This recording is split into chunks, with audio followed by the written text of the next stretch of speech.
Hi there. Many of my students get good scores in listening and reading, but their writing score is always stuck. If that sounds like you, keep watching. Today I'm going to talk about the basic information you need to know before you start writing your essay, so you can improve your writing score and aim for a higher band. This video will cover how to respond to writing task 2, how writing task 2 is scored, question types, and essay structure. Now let's begin. So many of you might feel confused about what to do when it comes to writing task 2. So in writing task 2, you need to write an academic essay. It's not just a random essay, it's an academic essay. That means you need to follow an appropriate structure, you need to use academic language, and you should use formal or less common vocabulary. Then, you also need to give evidence. This is linked to my next point. You must give examples to support your opinion. So, for example, if you think plastic waste is dangerous, you need to explain why it's dangerous. You can add some data based on your knowledge or simple examples from your own experience. Next, you have to write at least 250 words. If not, you'll be penalized, which means your score can be lower than it should be.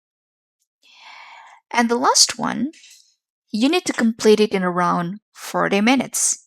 Now you might ask, what if I finish in more than 40 minutes? Well, then you'll have less time to do writing task 2. So, time management is a skill that you really need to practice here. Okay, now, how many question types are there in writing task 2? Well, it's similar to writing task 1. There are around 6 types, and today I'll show you all of them. Let's go to the first question type, agree disagree question. The instructions are always the same. You should spend about 40 minutes on this task.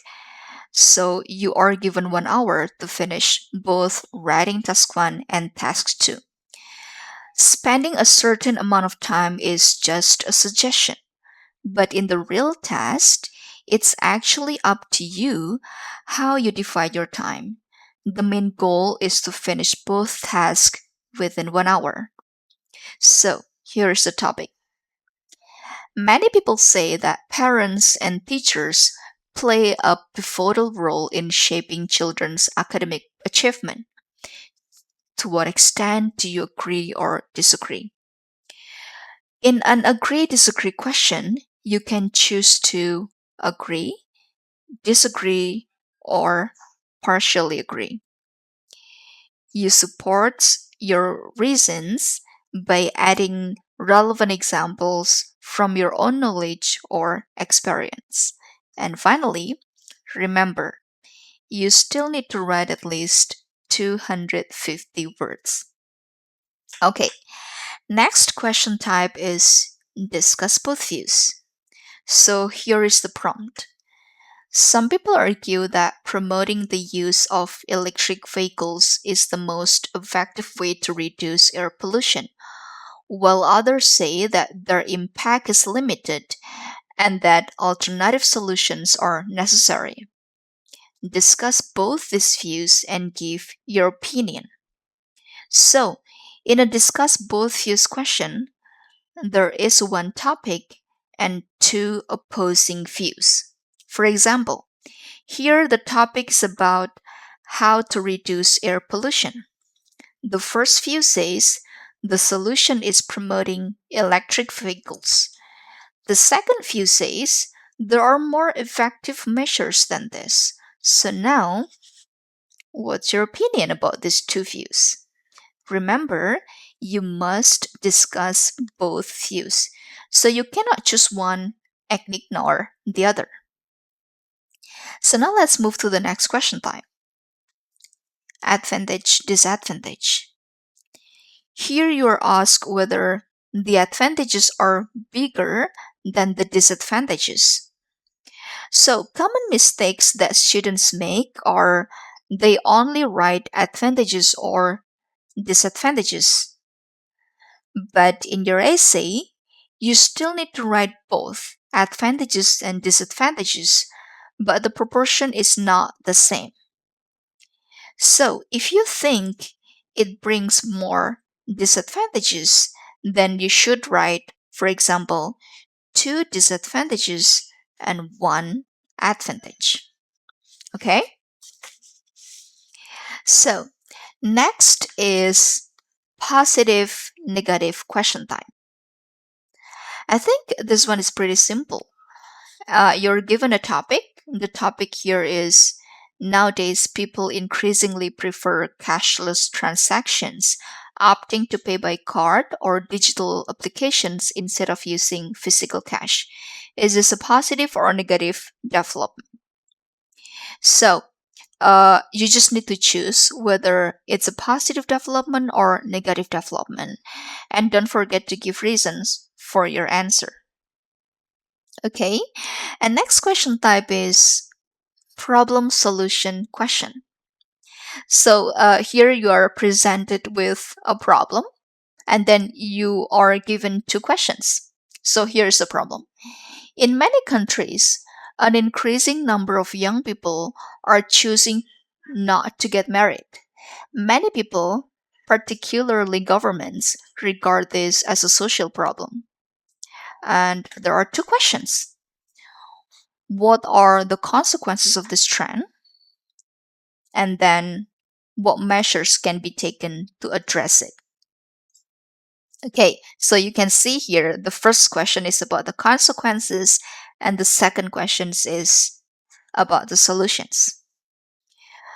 So you just need to answer those two questions clearly in your essay. Now, the last question type is two-part question.